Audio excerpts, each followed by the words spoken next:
Because you know I'm all about those books, start reading. I'm all about those books, start reading. I'm all about those books, start reading. I'm all about those books, Hey guys, yeah, it's pretty clear that it's Tay Tay here. It's time for Reading with Tay Tay. You ready? Here we go. Chapter 2 of Hatchet. For a time that he could not understand, Brian could do nothing. Even after his mind began working and he could see what had happened, he could do nothing. It was as if his hands and arms were lead. Remember where he's at? Where is he? I'll wait. Yes, he's in the plane with the pilot who just had a heart attack. Then he looked for ways for it not to have happened.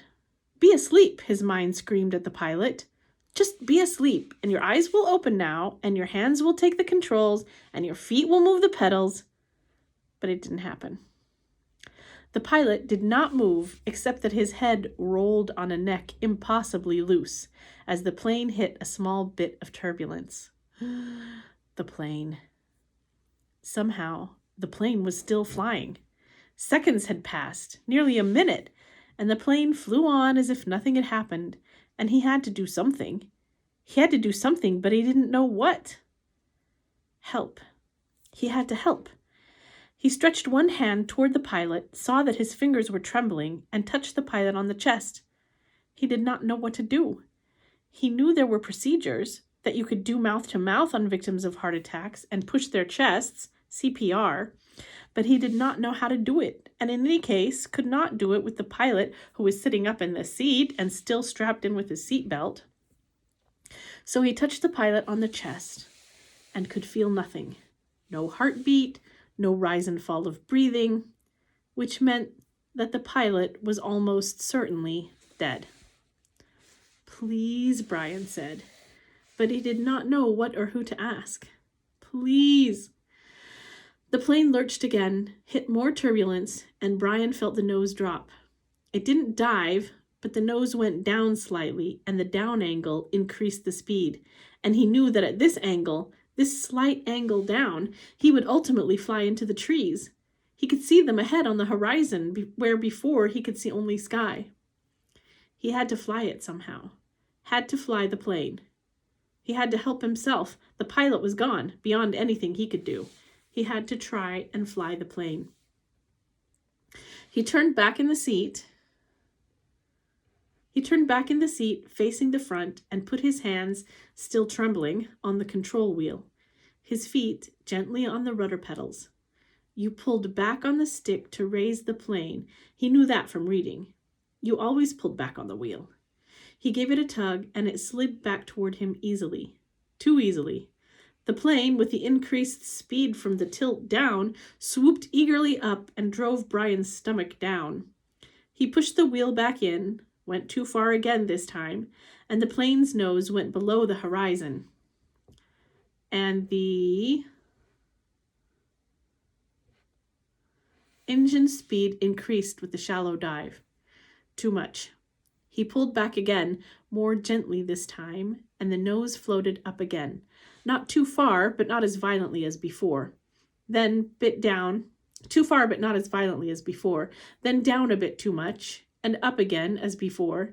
Then down a bit too much and up again, very easily, and the front of the engine cowling settled. When he had it aimed at the horizon and it seemed to be steady, he held the wheel where it was, let out his breath, which he'd been holding this whole time, and tried to think of what to do next.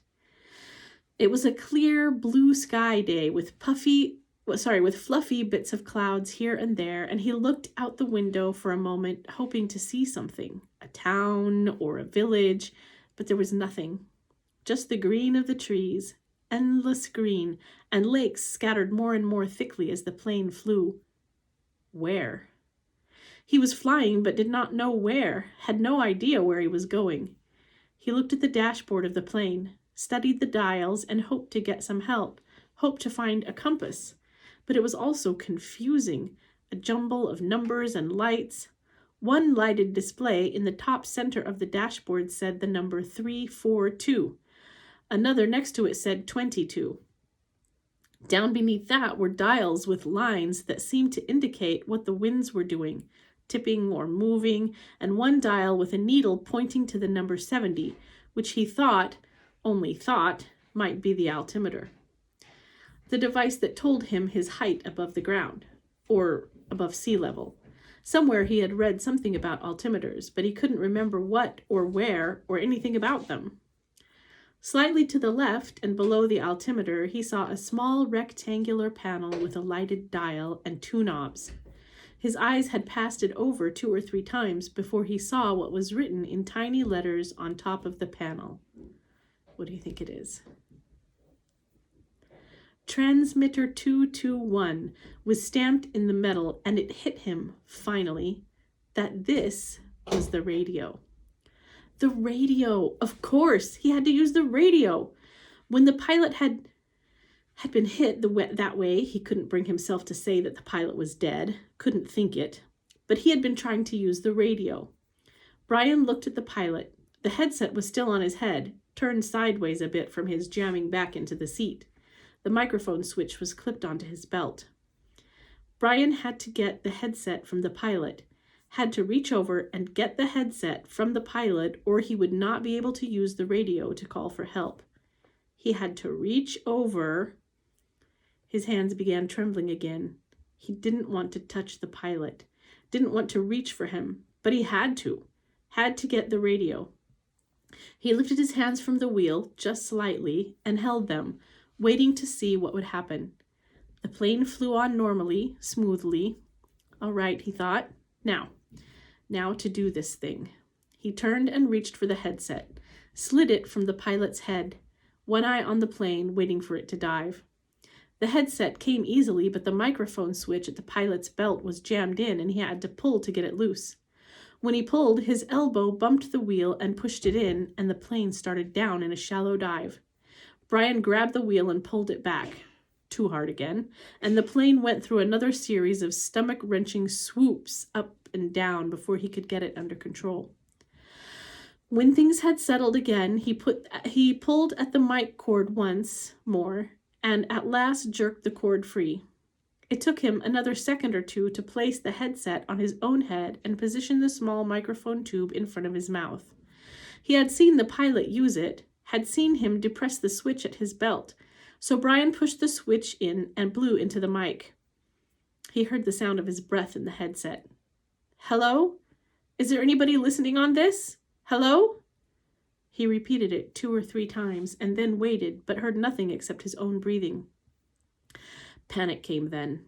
He had been afraid, had been stopped with the terror of what was happening, but now panic came, and he began to scream into the microphone, scream over and over. "Help! Somebody help me! I'm in this plane and I don't know!" And he started crying with the screams, crying and slamming his hands against the wheel of the plane, causing it to jerk down, then back up. But again he heard nothing but the sound of his own sobs in the microphone, his own screams mocking him, coming back into his ears. The microphone. Awareness cut into him. He had used a CB radio in his uncle's pickup once. You had to turn the mic switch off to hear anybody else. He reached to his belt and released the switch. For a second, all he heard was the whoosh of the empty airwaves. Then, through the noise and static, he heard a voice. "Whoever is calling on this radio net, I repeat, release your mic switch. You are covering me. You are covering me. Over." It stopped, and Brian hit his mic switch. I hear you. This is me." He released the switch. "Roger, I have you now." The voice was very faint and breaking up. "Please state your difficulty and location, and say over to signal end of transmission. Over." Please state my difficulty, Brian thought. God, my difficulty. I'm in a plane with a pilot he can't fly, and I don't know how to fly. Help me, help. He turned his mic off without ending transmission properly. There was a moment's hesitation before the answer. "Your signal is breaking up, and I lost most of it. Understand, pilot can't fly, correct? Over." Brian could barely hear him now, heard mostly noise and static. That's right, I can't fly. The plane is flying now, but I don't know how much longer. Over. Lost signal. Your location, please. Flight number. Location. I don't know my flight number or location. I don't know anything. I told you that. Over. He waited now. Waited, but there was nothing. Once, for a second, he thought he heard a break in the noise, some part of a word, but it could have been static. 2, 3 minutes, 10 minutes. The plane roared, and Brian listened, but no one heard. Then he hit the switch again. Brian listened, but heard no one. Then he hit the switch again. I do not know the flight number. My name is Brian Robeson, and we left Hampton, New York, headed for the Canadian oil fields to visit my father, and I did not know how to fly an airplane, and the pilot... He let go of the mic. His voice was starting to rattle, and he felt as if he might start screaming at any second. He took a deep breath. If there is anybody listening who can help me fly a plane, please answer. Again, he released the mic, but heard nothing but the hissing noise of the headset. After half an hour of listening and repeating the cry for help, he tore the headset off in frustration and threw it to the floor. It all seemed so hopeless. Even if he did get somebody, what could anybody do? Tell him to be careful? Also hopeless.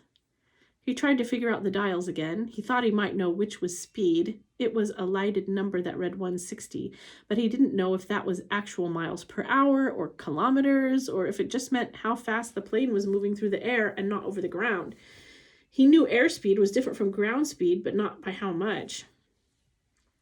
Parts of books he'd read about flying came to him. How the wings worked, how the propeller pulled the plane through the sky. Simple things that wouldn't help him now. Nothing could help him now. An hour passed. He picked up the headset and tried again. It was, he knew, in the end, all he had, but there was no answer. He felt like a prisoner, kept in a small cell that was hurtling through the sky at what he thought to be 160 miles per hour, headed, he didn't know where, just headed somewhere until... There it was. Until what? Until he ran out of fuel. When the plane ran out of fuel, it would go down. Period. Or he could throttle out and make it go down now. He had seen the pilot push the throttle in to increase speed. If he pulled the throttle back out, the engine would slow down and the plane would go down. Those were his choices. He could wait for the plane to run out of gas and fall, or he could push the throttle in and make it happen sooner. If he waited for the plane to run out of fuel, he would go farther, but he did not know which way he was moving.